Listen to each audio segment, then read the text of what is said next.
आज मैं एक विषय पे बात करूंगा जिसमें मैं आपको ये बताने की कोशिश करूंगा कि आज आप जो निर्णय लेते हैं उस पे ये डिपेंड करता है कि आप उस निर्णय से जो प्रभाव होते हैं या उसका जो जो फल निकलता है, जो उसका रिजल्ट होता है, उससे भविष्य में आप जो गिल्ट फ्री है यानी अपराध बोध से उस घटना के बारे में बच सकते हैं। इसके बारे में मैं जिक्र करूंगा कि कुछ समय पहले करीब 11 बजे एक दिन नांदेड़ जाने वाली तपोवन एक्सप्रेस महाराष्ट्र के मनमाड जंक्शन के पास पहुंची तो आपातकालीन चेन खींची गई, जिसमें ट्रेन अचानक रुक गई। गार्ड एसएम कदम को पता चला कि यूपी के एक यात्री ट्रेन से गिर गया है। कदम और लोको पायलट आलम ने कंट्रोलर से संपर्क किया और ट्रेन को पीछे ले जाने की अनुमति मांगी। मुझे नहीं पता कि उनके और कंट्रोलर के बीच में क्या बातचीत हुई या वे कंट्रोलर को कैसे मनाने में कामयाब रहे। याद रखें, भारतीय रेल की पटरियां सबसे व्यस्त होती हैं और इन पर ट्रेन को रिवर्स में चलाना आसान नहीं होता है। लेकिन गिरे हुए यात्री को उठाने के लिए ट्रेन को 700 मीटर पीछे करने का निर्णय लिया गया। तपोवन एक्सप्रेस के पीछे चल रही एक मालगाड़ी को इससे पहले के स्टेशन पर ही रोक दिया गया ताकि ट्रेन को पीछे लौटने के लिए जगह मिल सके। साथी यात्रियों ने घायल व्यक्ति को ढूंढा, उसे उठाया और उसके बाद ट्रेन मनमाड जंक्शन के लिए रवाना हो गई। मनमाड जंक्शन पर रेलवे अधिकारियों ने एक एम्बुलेंस की व्यवस्था पहले से ही कर दी थी, जिससे शेख को स्थानीय अस्पताल ले जाया जा सका और तपोवन एक्सप्रेस आखिर नांदेड़ की ओर आगे बढ़ी। लेकिन कहानी यहाँ खत्म नहीं होती है। कदम और आलम, जो कि पायलट और को पायलट थे, की साझा कोशिशें कामयाब नहीं हुई क्योंकि घायल यात्री की उसी रात अस्पताल में मौत हो गई।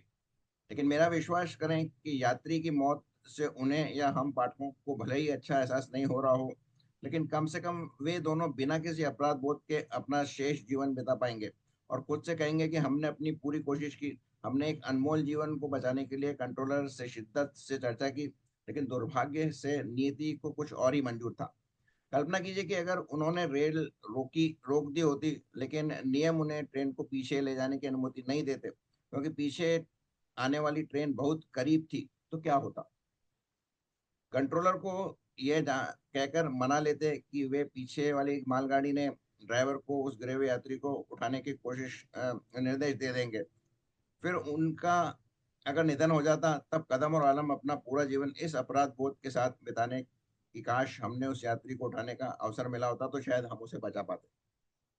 यह कई लोगों के लिए एक महत्वपूर्ण निर्णय लग सकता है, लेकिन मेरे लिए एक बेहद महत्वपूर्ण है। इसमें मुझे एक और अपराध बोध से बचने का किस्सा याद आता है कि मेरे एक मित्र थे जो किडनी रोग से पीड़ित थे। उनकी किडनी भी बदली गई थी और फिर किडनी बदलने के 10 साल बाद वो एक बार काफी गंभीर अवस्था में अस्पताल में भर्ती किए गए। वहां पर फिर उनको वेंटिलेटर पर रखा गया।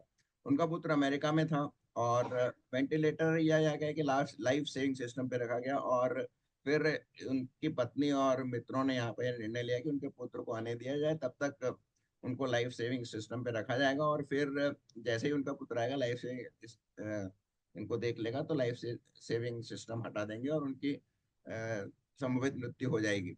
लेकिन उनका पुत्र जब अमेरिका से आया, उसने मना कर दिया लाइफ सेविंग सिस्टम से हटाने के लिए। उसने अ, अमेरिका से कुछ डॉक्टरों को से संपर्क किया और स्थानीय कई और डॉक्टरों से भी दिखाने की कोशिश की। लेकिन अनफॉर्चुनेटली इस कोशिश के दौरान ही जो मेरे मित्र थे उनकी करीब दोपहर 2 बजे में मृत्यु हो गई। तो अब जो उनका पुत्र है वो इस अपराध को उससे ग्रसित नहीं है कि उसने अपने पिता को बचाने की कोशिश नहीं की। उनकी जो मृत्यु हुई वो एक नेचुरल तरीके से हुई और उसको इस बात का अपराध बोध नहीं रहेगा कि उसने उसका एक निर्णय कि वो लाइफ सेविंग सिस्टम्स वेंटिलेटर वगैरह हटा लिया जाए और अपने आप को वो उसका अपने पिता की मृत्यु का दोषी नहीं मानता है और अब कम से कम इस अपराध भोग से मुक्त होकर वो और उसका परिवार जी रहा है। तो इस तरह से आपको कई बार निर्णय लेने पड़ते हैं ताकि आप भविष्य में अपराध बोध से फ्री जिंदगी जी सकें। और कहीं ना कहीं इस तरह का अपराध बोध आपकी जिंदगी को विचलित करता रहता है किसी न किसी रूप में।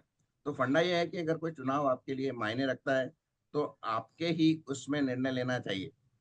कभी कभी ये गलत हो सकता है, लेकिन अगर आपका इरादा सही है तो यह आपको भविष्य में गिल्ट से मुक्त जीवन जीने में मदद करेगा।